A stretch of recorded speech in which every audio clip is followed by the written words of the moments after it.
Hello friend, আজকে আমি তোমাদের সাথে শেয়ার করব দেখো একটা স্ন্যাক্সের রেসিপি। তার জন্য হচ্ছে আমি একটা পাত্রে হচ্ছে জল নিয়ে নিয়েছি। জলের মধ্যে লবণ, হলুদ আর একটা হচ্ছে লেবুর টুকরো, আর তার সাথে অ্যাড করে দেব হচ্ছে রসুন বাটা, আর তার সাথে অ্যাড করে দেব হচ্ছে গোলমরিচের গুঁড়ো। রসুন বাটা নিয়েছি হাফ টিস্পুন, গোলমরিচের গুঁড়োও নিয়েছি হাফ টিস্পুন।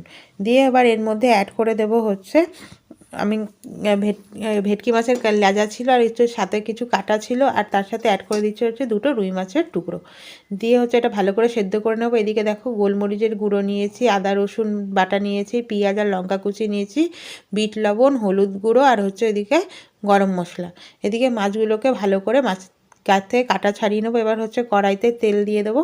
তেলটা গরম হলে এর মধ্যে অ্যাড করে দেবো হচ্ছে পেঁয়াজ আর লঙ্কা কুচি। পেঁয়াজ আর লঙ্কা কুচিটা হাফ ভাজা করে নেবো। হাফ ভাজা হয়ে গেলে এর মধ্যে সব মশলাগুলো দিয়ে দেবো, কাসুন্দি বাদে সবই দিয়ে দেবো। হলুদ গুঁড়ো দিচ্ছি, তার সাথে অ্যাড করে দেবো হচ্ছে আদা আর রসুন বাটা। আদা রসুন বাটা নিয়েছি 1 টিস্পুন, আর তার সাথে অ্যাড করে দেবো হচ্ছে বিট লবণ।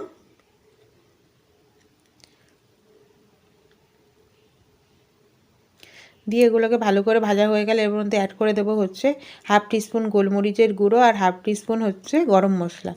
দিয়ে মাছটাকে দিয়ে ভালো করে একটা মিক্সড করে নেবো। এবার এর মধ্যে অ্যাড করে দিচ্ছি হচ্ছে ধনেপাতার কুচি, আর সাথে হচ্ছে ব্রেড ক্রাম্বস আর হচ্ছে কিছু লঙ্কা কুচিও দিয়েছিলাম। দিয়ে এবার ওগুলো মিশ্রণটাকে ভালো করে মিক্স করে নিয়ে এবার একটা থালার মধ্যে দিচ্ছি। থালার মধ্যে দিয়ে এটা ঠান্ডা হয়ে গেলে কাসুন্দি আর হচ্ছে চাট মশলা দিয়ে এটাকে ভালো করে মেখে নেব। ভালো করে মেখে এগুলোকে ঠান্ডা হয়ে গেলে এগুলো থেকে ভালো করে ফিশ ফিঙ্গারের আকারে গড়ে নেব।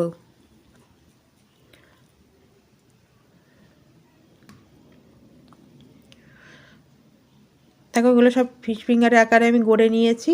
এবার হচ্ছে এগুলোকে একটা ব্রেড ক্রাম্বস থালাতে ব্রেড ক্রাম্বস নিয়েছি, তার উপরে ফিশ ফিঙ্গারগুলোকে দিয়ে ভালো করে আগে কোটিং করে নিচ্ছি।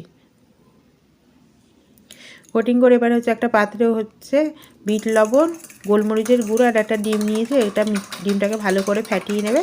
ফাটিয়ে নেওয়া হয়ে গেলে এর মধ্যে ব্রেড ক্রাম্বসে কোটিং করা ফিশ ফিঙ্গারগুলোকে এর মধ্যে কোটিং করবে। কোটিং করে আবার এগুলোকে ডিমের থেকে তুলে আবার হচ্ছে ব্রেড ক্রাম্বসের মধ্যে ভালো করে কোটিং করবে। কোটিং করে নিলেই আমাদের রেডি হয়ে যাবে। এগুলো তোমরা ফ্রিজেও স্টোর করে রাখতে পারো 1 থেকে 2 দিনের জন্য। এবার হচ্ছে তেল গরম করে কড়াইতে তেল গরম করে ডিপ ফ্রাই করে নাও। ডিপ ফ্রাই করে নিলেই বাড়িতে খুব সহজে রেডি হয়ে যাবে আমাদের ফিশ ফিঙ্গার।